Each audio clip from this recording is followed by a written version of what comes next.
Bonsoir à tous, ravi de vous retrouver en direct sur KTV. Nous sommes le mardi 20 octobre et à la une de cette édition. Le préfet de Mayotte, Jean-François Colombet, était cet après-midi au siège du SMEAM, accompagné des principaux acteurs de l'eau sur l'île. Mise en place depuis septembre dernier, début septembre, les coupures hebdomadaires vont passer à 24 heures dès demain. Un effort collectif doit être fait pour se sortir de la situation actuelle.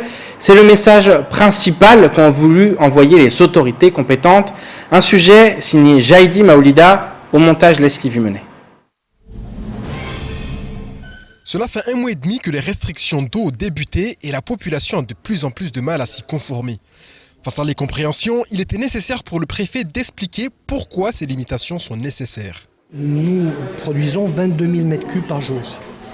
Or, nos besoins à Mayotte sont à 35 000 m3 par jour.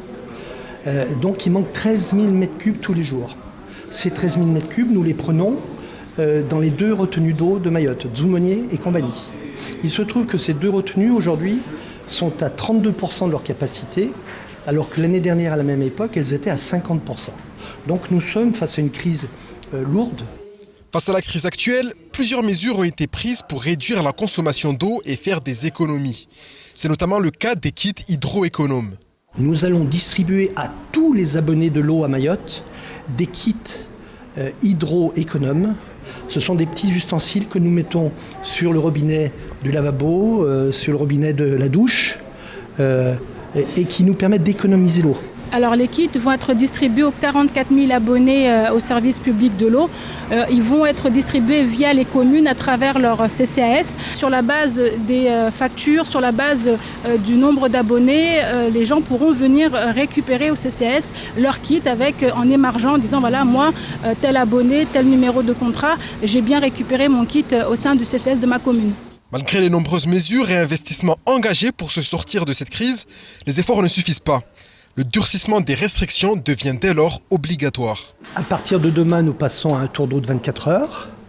Le 2 novembre, nous ferons un point. Vous savez, nous nous réunissons toutes les semaines avec le SMEAM et nous observons quelle est la situation. Ça va durer jusqu'à l'arrivée de la saison humide, puisqu'il nous faut, vous l'avez compris, remplir à nouveau les retenues d'eau. On sait aussi que quand c'est comme ça, on a tendance à vouloir stocker, voire à surstocker. Donc c'est ça qu'on aimerait dire aux Mahorais, les sensibiliser là-dessus, sur ce surstockage qu'il faut éviter, parce qu'encore une fois, ça annihilerait tous les efforts qu'on a fait jusqu'à maintenant et ça nous mettrait en position difficile pour pouvoir appréhender les quelques semaines qui nous restent justement par rapport à cette gestion de crise. La crise sanitaire a joué un rôle majeur sur la situation actuelle. Des motifs d'espoir sont néanmoins présents. Le préfet a annoncé la mise en place de 4 forages supplémentaires d'ici fin novembre. Depuis vendredi, la France est endeuillée suite à l'assassinat de Samuel Paty à Conflans-Sainte-Honorine.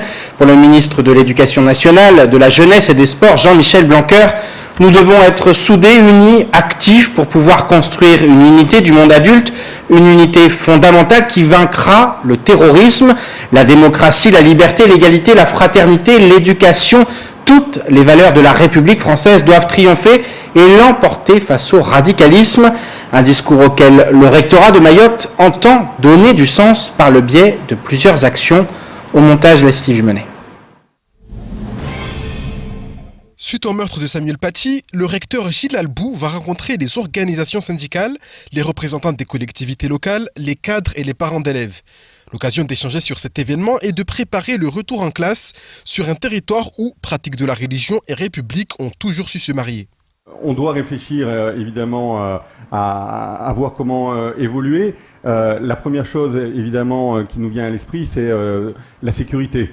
On ne doit pas enseigner à Mayotte ou ailleurs avec la peur au ventre. Et on l'a vu dans d'autres circonstances qu'un climat lourd d'insécurité nuit, on va dire, à la bonne transmission. Encore plus lourd si derrière le contenu de ce qu'on enseigne est questionné. Ce qui n'est pour l'instant et ce qui n'est pas le cas à Mayotte. Et effectivement, comme vous le disiez, à Mayotte, on est exemplaire de ce point de vue-là. Les différentes communautés religieuses sont parfaitement intégrées dans la République, et pour cause, la République, elle est ouverte. La laïcité, c'est pas le refus de la religion. La laïcité, c'est assurer à chacun le droit de croire ou de ne pas croire. Sous l'égide du préfet de Mayotte, une cérémonie hommage se déroulera demain à la préfecture. Ensuite, il conviendra de se pencher sur les moyens d'éviter qu'un tel drame se produise localement. C'est rappeler les valeurs de la République. Dans un territoire qui est républicain, dans un territoire où les Mahorais veulent être français et veulent partager ces valeurs de la République, il faut les rappeler. La République, ce n'est pas l'auberge espagnole, c'est des valeurs, je l'ai rappelé, la laïcité, la démocratie. Donc il faut rappeler ce qu'est aujourd'hui vivre en République. Et puis pour nos enseignants, il y a aussi un travail d'accompagnement et de formation. Nos enseignants ne doivent pas se sentir seuls dans leur pratique pédagogique. Donc évidemment, il faut qu'on les accompagne, il faut qu'on les soutienne, il faut qu'on les forme. Nous avons aussi beaucoup d'enseignants contractuels, de jeunes enseignants, donc ils ne doivent pas se sentir seuls. C'est le troisième point. Et là-dessus, nous allons évidemment renforcer tous nos dispositifs de formation et d'accompagnement de nos enseignants. Accompagner les professeurs, mais également les protéger. En effet, le corps enseignant est souvent victime d'attaques ou de menaces de la part de certains parents d'élèves. On ne peut pas mettre un policier, un gendarme derrière chacun de nos enseignants et les accompagner. Mais par contre, là où il faut qu'on soit vigilant, et on l'est, c'est qu'on nous rapporte évidemment tous les faits de pression ou de débordement.